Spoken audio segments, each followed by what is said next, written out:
Avant de prier, prenons d'abord un moment pour écouter la parole de Dieu. Puis nous prierons ensemble. Proverbe 16 et 18 déclare « L'orgueil précède la ruine et l'arrogance précède la chute ». L'orgueil est une voie dangereuse que nous pouvons tous emprunter, souvent sans même nous en rendre compte. Il commence par une pensée, un sentiment de supériorité et peut rapidement dégénérer en une attitude qui nous éloigne de Dieu et des autres. Nous devenons si absorbés par notre propre importance que nous oublions les besoins et les sentiments de ceux qui nous entourent. L'orgueil nous fait croire que nous sommes autosuffisants, que nous n'avons besoin de personne, pas même de Dieu. Mais la Bible nous enseigne que c'est exactement le contraire. Nous avons tous besoin les uns des autres, et avant tout, nous avons besoin de Dieu. Sans lui, nous sommes perdus, et nos vies n'ont pas de sens. L'orgueil nous cache cette vérité, nous faisant penser que nous pouvons réussir seuls, que nous sommes les maîtres de notre destin. Mais qu'est-ce qui se passe lorsque nous tombons, lorsque nous réalisons que nous ne sommes pas tout-puissants? Qu'est-ce qui se passe lorsque nous rencontrons des échecs, des obstacles que nous ne pouvons pas surmonter? C'est là que l'orgueil nous joue un mauvais tour, nous faisant croire que nous devons nous relever seuls, que nous ne pouvons pas demander de l'aide. Mais c'est précisément le moment où nous devons humblement reconnaître nos limites et demander de l'aide à Dieu et aux autres. Le combat contre l'orgueil est un combat quotidien.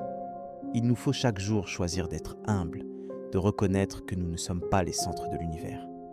Il nous faut chaque jour nous rappeler que nous sommes faibles, que nous avons besoin de Dieu et des autres pour avancer. Et c'est précisément là que commence la victoire, lorsque nous reconnaissons notre faiblesse et que nous acceptons de l'aide. L'humilité est la clé pour vaincre l'orgueil. Il nous faut apprendre à écouter, à nous mettre à la place des autres, à reconnaître leurs besoins et leurs sentiments. Il nous faut apprendre à demander de l'aide, à admettre que nous ne savons pas tout, que nous ne pouvons pas tout faire seuls. Et c'est là que nous découvrons la joie de la communauté, la joie de partager nos vies avec les autres. Lorsque nous choisissons l'humilité, nous choisissons la voie de la sagesse.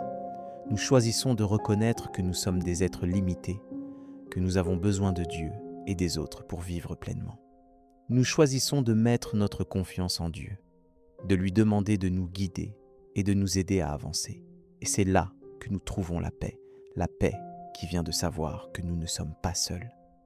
L'orgueil nous isole, nous rend seuls et vulnérables. Mais l'humilité nous relie, nous fait partie d'une communauté, d'une famille. Elle nous permet de partager nos vies, de nous soutenir les uns les autres, de nous aider à avancer. Et c'est là que nous trouvons la force qui vient de savoir que nous sommes ensemble. Le combat contre l'orgueil est un combat qui dure toute une vie. Il nous faut chaque jour choisir d'être humbles, de reconnaître que nous ne sommes pas les centres de l'univers. Il nous faut chaque jour nous rappeler que nous sommes faibles, que nous avons besoin de Dieu et des autres pour avancer. Mais c'est un combat qui en vaut la peine, car c'est là que nous trouvons la paix, la joie et la force. Prenons maintenant un moment pour prier ensemble. Seigneur, nous te remercions de ta parole qui nous enseigne l'humilité. Nous reconnaissons que l'orgueil est une voie dangereuse qui nous éloigne de toi et des autres. Nous choisissons aujourd'hui de mettre notre confiance en toi, de te demander de nous guider et de nous aider à avancer.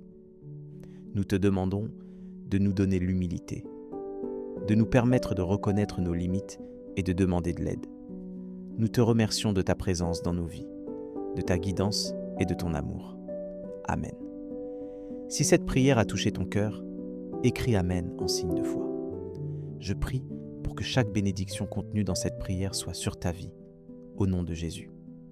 Et si tu as besoin d'une prière spéciale, partage-la en commentaire. Ce serait un honneur de prier pour toi. Que la gratitude de notre Seigneur Jésus-Christ soit là toujours avec toi pour te soutenir dans ton combat quotidien contre l'orgueil.